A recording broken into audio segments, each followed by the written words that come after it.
जय हिंद दोस्तों, आज हम जानेंगे जीका वायरस के बारे में। जीका वायरस क्या है, क्यों है, कैसे फैलता और इसके लक्षण क्या है, इसके लिए वैक्सीन क्या है, और ये भी देखेंगे जो वायरस से होने वाले रोग है वे क्या है, उन्हें याद करने की ट्रिक क्या है।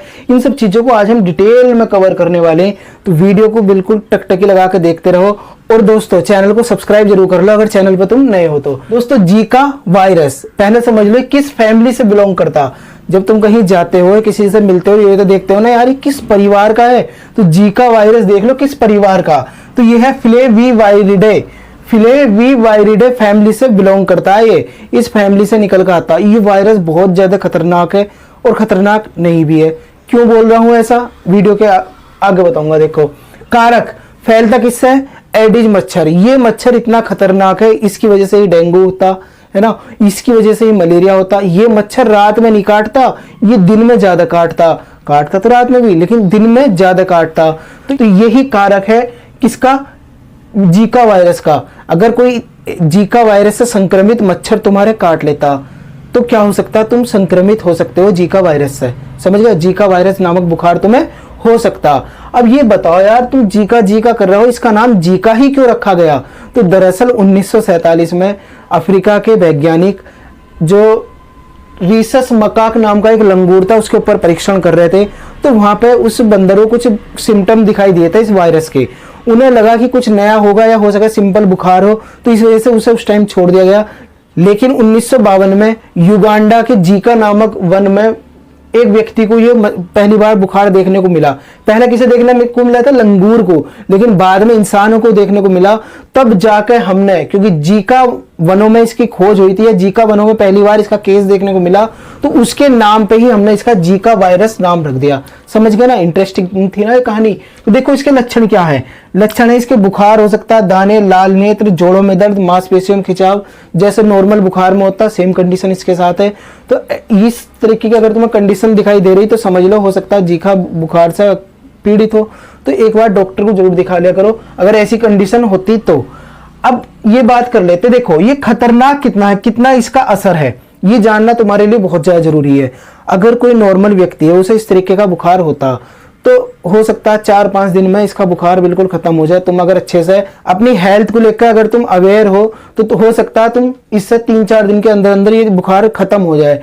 लेकिन सबसे ज्यादा जो प्रभाव डालता है ये किसके ऊपर डालता, ये बहुत ही ज्यादा खतरनाक वायरस है। किसके लिए, गर्भवती महिलाओं के लिए, नॉर्मल पीपल के लिए नहीं, गर्भवती महिलाओं के लिए।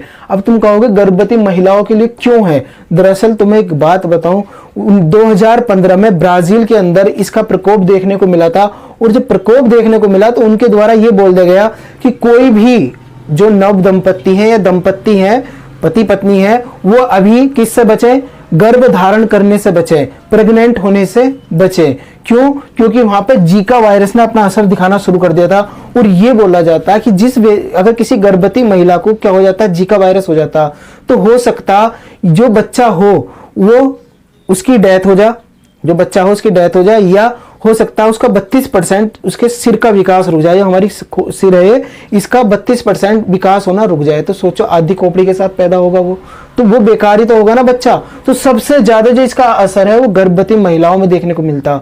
एक चीज और, ये एडिस मच्छर से तो फैलता ही है, साथ में अगर तुम इस जीका वायरस से पीड़ित व्यक्ति के साथ सेक्सुअल होते हो या ऐसे व्यक्ति का क्या करवाते हो, अपने खून लगवाते हो, तो हो सकता है तुम्हें ये वायरस फिर भी फैल जाए। जरूरी नहीं कि मच्छर ही फैलाए, हो सकता है ऐसे व्यक्ति से अगर तुम संबंध बनाते हो, रिलेशन बनाते हो, फिजिकल रिलेशन, तो हो सकता है वायरस फैल जाए, या अगर ब्लड लगवाते हो ऐसे व्यक्ति का तो भी।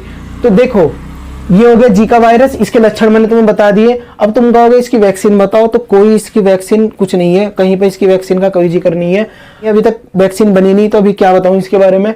लेकिन अभी तक हमारी अभी महाराष्ट्र के अंदर जीका वायरस का एक केस देखने को मिला, तो इस वजह से ये न्यूज में आ गया। और मैंने तुम्हें बताया जो चीज न्यूज में हो उसे अच्छे से एक बार क्लियर कर लो, क्योंकि एग्जाम में क्वेश्चन पूछा जा सकता है। जैसे चंद्रयान 3 है तो चंद्रयान 1, चंद्रयान 2, चंद्रयान 3 के बारे में तुम्हें पता होना चाहिए। चंद्रमा के पे अब तक कितने देशों ने यान भेजे, कौन कौन से भेजे, इन सब चीजों के बारे में तुम्हें पता होना चाहिए, क्योंकि एग्जाम में इस तरीके से क्वेश्चन पूछे जाते हैं।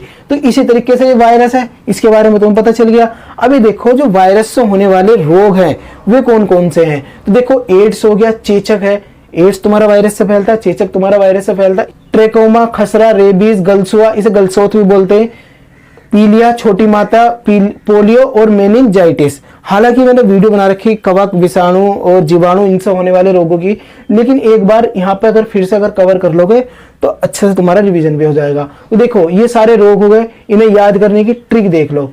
इसे याद करने की ट्रिक बहुत इजी है, देखो कैसे है। रेखा हमें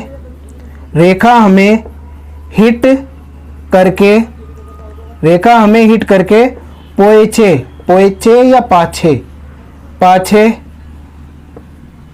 छोड़ गई।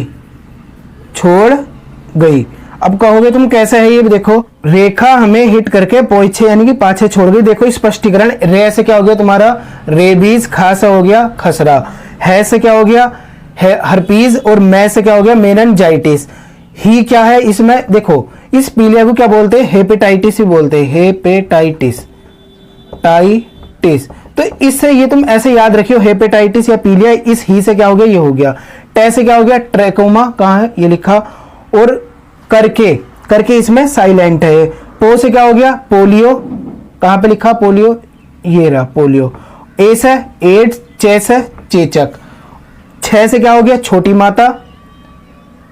माता कहां पे लिखा, ये रहा छोटी माता। अड़े से क्या हो गया तुम्हारा, ये डे है, इसे अड़े नहीं छोड़ लिख लो, छोड़ गई। तो डे से क्या हो गया तुम्हारा डेंगू, और ई से गै से क्या हो गया इससे गलसुआ, और ई से क्या हो गया इन्फ्लुएंजा। तो ये सारे के सारे रोग तुम्हारे कवर हो गए। और इस पैसे मैंने बताया भी क्या होगा पोलियो, और इस ही से हेपेटाइटिस या पीलिया याद रखियो। तो दोस्तों ये ट्रिक तुम्हें कैसी लगी, जीका वायरस के बारे में दी गई जानकारी से तुम संतुष्ट हो या नहीं हो? अगर इससे तुम्हारे मन में कोई डाउट है तो कमेंट बॉक्स ओपन है, कमेंट करके मालूम कर लो। तो दोस्तों मिलते हैं फिर नेक्स्ट लेक्चर में, तब तक के लिए थैंक्स अ लॉट, जय हिंद।